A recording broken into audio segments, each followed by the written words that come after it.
साथियों, आज हम आपको बताएंगे हरियाणा प्रदेश की राजधानी से सटा पंचकुला जिला, जिसके अंतराल 2 विधानसभा सीटें आती हैं। दरअसल आपको बता दें, पंचकुला हरियाणा की राजधानी चंडीगढ़ से सटा हुआ है और हिमाचल प्रदेश की तलहटी में बसा है जिला, जहां पर कुल 2 विधानसभा सीटें हैं। पहले शुरुआत करेंगे पंचकुला की और फिर बाद में कालका की चर्चा करेंगे। लेकिन हमारी वीडियो का इसका लब्बो लबाव सिर्फ और सिर्फ यही होगा कि इन 2 विधानसभा सीटों से कौन सी पार्टी चुनाव जीत रही है और कौन सी पार्टी के किस प्रत्याशी के सर जीत का सेहरा या कहें जीत का ताज सजने वाला है। चलिए शुरू करते हैं पंचकुला विधानसभा सीट से। जी हाँ, देखिए, पंचकुला विधानसभा सीट पिछले 10 वर्षों से बीजेपी के कब्जे में है, या कहें बीजेपी के ज्ञानचंद गुप्ता यहाँ से विधायक हैं और 2014 में वो भारी अंतर से चुनाव जीते थे और 2019 में वो कांग्रेस के चंद्रमोहन बिश्नोई से मामूली अंतर से, या कहें 5000 कुछ वोटों के अंतर से चुनाव जीत गए थे। और इस बार भी इन 2 चेहरों की ही वहां आमने सामने की लड़ाई बताई जा रही है। जी हाँ, कांग्रेस से इस बार फिर चंद्रमोहन बिश्नोई वहां प्रत्याशी हैं, तो वहीं बीजेपी ने भी एक बार फिर अपने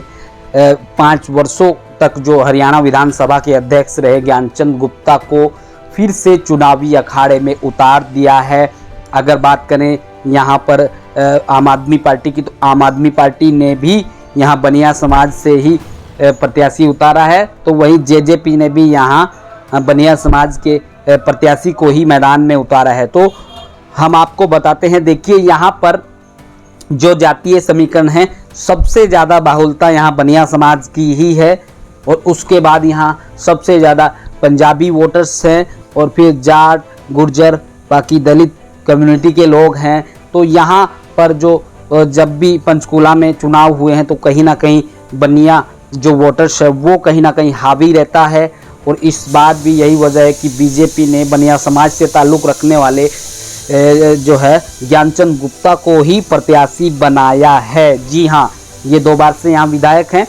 और कहा यह जा रहा है, जो सर्वेज के जो हमारे इनपुट्स हमारे पास आए हैं, जो खबरें आई है, जो जानकारी आई है, उसके मुताबिक यहाँ पर कांग्रेस के चंद्रमोहन बिश्नोई इस बार जो है काफ़ी मजबूती से चुनाव लड़ रहे हैं। और यही वजह है कि उनके समर्थन में यहाँ पर एक निर्दलीय प्रत्याशी ने भी अपना पर्चा वापस लिया है, या कहे चंद्रमोहन बिश्नोई कांग्रेस के टिकट पर इस बार यहाँ से चुनाव जीत सकते हैं, या कहें उनका दावा कहीं ना कहीं मजबूत है। और जो हमारे पास यहाँ के सर्वेज हैं, जो खबरें हैं, जो जानकारी है, जो ज़मीन पर ग्राउंड पर हमने देखा है, वो यही है कि कांग्रेस की जिस तरीके से प्रदेश भर में लहर दिखाई दे रही है, तो उस लहर का असर कहीं ना कहीं पंचकुला तक भी आ पहुंचा है। और पंचकुला में भी बीजेपी को अपने 10 वर्षों की एंटी इनकम्बेंसी का शिकार होना पड़ सकता है और कांग्रेस के खाते में ये सीट जाती हुई दिखाई दे रही है। जी हाँ, चलिए अगली सीट की बात करेंगे। अगली सीट है कालका। देखिए, कालका सीट 2014 में बीजेपी की लतिका शर्मा विधायक बनी थी, तो वहीं 2019 में वहां पर कांग्रेस के प्रदीप चौधरी चुनाव जीत गए थे, या कहें 2019 में ये सीट कांग्रेस पार्टी के खाते में गई थी और प्रदीप चौधरी यहाँ से विधायक बने थे। और इस बार कांग्रेस ने अपने सिटिंग विधायक प्रदीप चौधरी को ही रण में उतारा है, तो वही बीजेपी ने यहाँ अपनी प्रत्याशी लतिका शर्मा का टिकट काट दिया था और यहाँ पर शक्ति रानी शर्मा को भारतीय जनता पार्टी ने अपना उम्मीदवार बनाया था, जो कि अंबाला की महापौर हैं और उन्हें अब विधानसभा चुनाव लड़ाने के लिए कालका भेजा गया है और कालका से वो बीजेपी की उम्मीदवार हैं। और यहाँ पर जो मुकाबला है वो कांग्रेस और बीजेपी के बीच ही रहने वाला है और बीजेपी की शक्ति रानी शर्मा वहाँ पर बड़ी मजबूती से चुनाव लड़ रही है। लेकिन यहाँ पर बीजेपी को जो अपना प्रत्याशी बदलना, लतिका शर्मा का टिकट काटकर शक्ति रानी शर्मा को देना, ये कहीं ना कहीं महंगा पड़ सकता है, भारी पड़ सकता है। और प्रदीप चौधरी जो है यहाँ पर जो है मजबूत दिखाई दे रहे हैं। जातीय समीकरण की अगर बात करें तो कालका सीट पर सबसे ज़्यादा ब्राह्मण मतदाता हैं और दूसरे नंबर पर वहाँ गुर्जर मतदाता हैं। जी हाँ, ये 2 कम्युनिटी की वहाँ बाहुल्यता है और यही वजह है कि बीजेपी ने वहां ब्राह्मण समाज से ताल्लुक रखने वाली शक्ति रानी शर्मा को उम्मीदवार बनाया है। तो कांग्रेस ने वहां प्रदीप चौधरी को एक बार फिर से टिकट दिया है और जो वहां के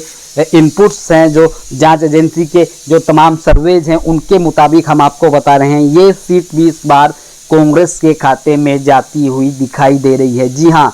वहां से कालका पर जो है प्रदीप चौधरी की मजबूत पकड़ है और गुर्जर बिरादरी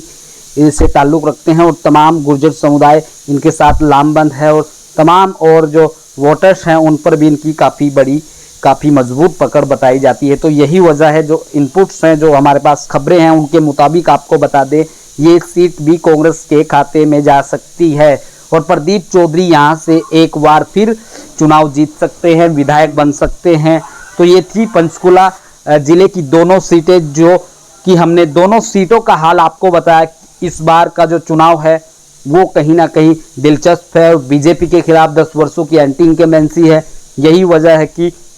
पंचकुला जिले की दोनों सीटें कांग्रेस के खाते में जा सकती हैं। जी हाँ, ये बिल्कुल सटीक खबरें और सटीक विश्लेषण और जो जांच एजेंसी के मुताबिक हमारे पास जो जानकारी है, जो इनपुट्स हैं, जो खबरें हैं, वो कहीं ना कहीं कांग्रेस के फेवर में दिखाई देती हैं या कहीं कांग्रेस के फेवर